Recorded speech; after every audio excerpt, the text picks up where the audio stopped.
Hello hello hello kitchen 123 में आज बन रहा है पिज़्ज़ा सॉस। तो उसके लिए इंग्रेडिएंट्स क्या है वो तो आपको बताती हूँ। किचन 123 की वीडियोस को लाइक करें, सब्सक्राइब करें और बेल बटन को भी प्रेस कर दें। आधा किलो टमाटर चाहिए, इतनी तादाद है। 6 टमाटर मैंने लिए हुए हैं। एक प्याज को छोटे पीसेस में इस तरह से काटा हुआ है, इस साइज का मैंने प्याज लिया था। 2 बड़े वाले लहसुन के जबे लेकर उनको इस तरह से पेस्ट सा बना लिया है। आधा कप टोमेटो केचप लिया हुआ है। 2 खाने के चम्मच कुकिंग ऑयल है। 1 खाने का चम्मच सोया सॉस है। और इस प्लेट में 1 खाने का चम्मच चीनी, 1 चाय का चम्मच लाल मिर्च पाउडर, 1 चाय का चम्मच कुटी हुई लाल मिर्च, आधा चाय का चम्मच नमक, 1 चाय का चम्मच ओरिगानो, 1 चाय का चम्मच थाइम। ये इटालियन हर्ब्स हैं, इनमें से कम एक ज़रूर आप इसमें डालें, वरना उस तरह का फ्लेवर नहीं आएगा जैसा कि हम बाज़ार से जो लेते हैं पिज़्ज़ा सॉस या पिज़्ज़ा खाते हैं उसमें जो होता है। तो ये ले लें, इजीली अवेलेबल है स्टोर्स में। तो चलें कुकिंग स्टार्ट करते हैं। टमाटरों का छिलका उतार के इसके बाद छोटे छोटे इसके मैंने पीसेस काटने हैं।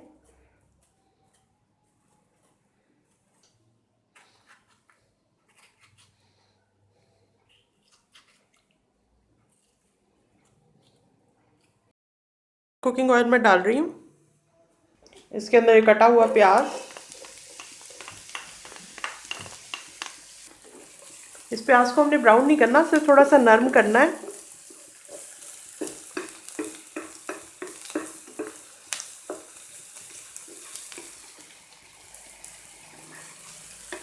दरमियानी आंच मैंने रखी हुई है। अब इसके अंदर ये लहसुन ऐड कर रही हूँ।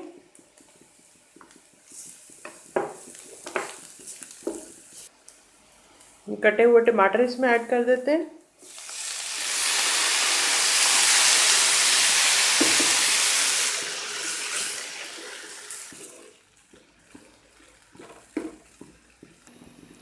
अब ढक्कन बंद करके मीडियम आंच पे इसको पकने के लिए रख देते हैं।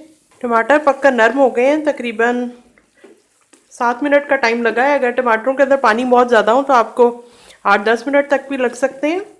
हमने असल में इसके टमाटर के पानी को थोड़ा खुश करना है और टमाटर जो है उनको भी नरम करना होता है। अब टमाटर नरम हो गए हैं तो इसके अंदर ये तमाम चीज़ें हम ऐड कर लेते हैं। चीनी है, लाल मिर्च पाउडर, कुटी लाल मिर्च, नमक, थाइम, ओरिगानो।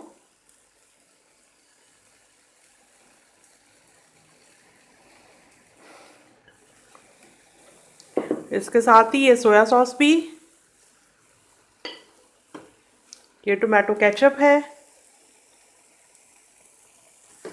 बहुत अच्छी सी हर्ब्स की खुशबू आनी शुरू हो गई है जो पिज़्ज़ा सॉस में आती है, मखसूस है उसकी। अब दोबारा से मैं ढक्कन बंद कर रही हूँ ताकि अच्छी तरह से स्पाइसेस जो हैं वो मिक्स हो जाएं।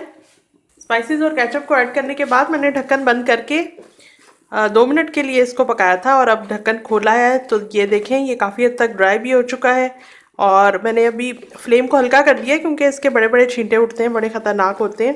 तो ये देखें ये काफ़ी थिक हो चुका है। ये देखें कोई भी इसमें ऐसे रनी सा आपको टेक्सचर नहीं लग रहा और ऐसा ही हमें चाहिए। अगर रनी सा होगा तो फिर उसे हमारा पिज़्ज़ा जो है वो सॉगी सा हो जाएगा। हमें सॉस को थिक बनाना है तो इतना थिक हो गया।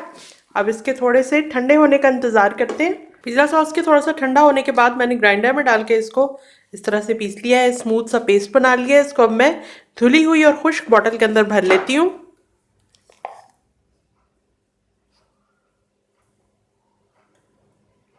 ज़बरदस्त किस्म का पिज़्ज़ा सॉस बनकर तैयार है। मैं आपसे कल मिलती हूँ एक और कमाल की रेसिपी के साथ।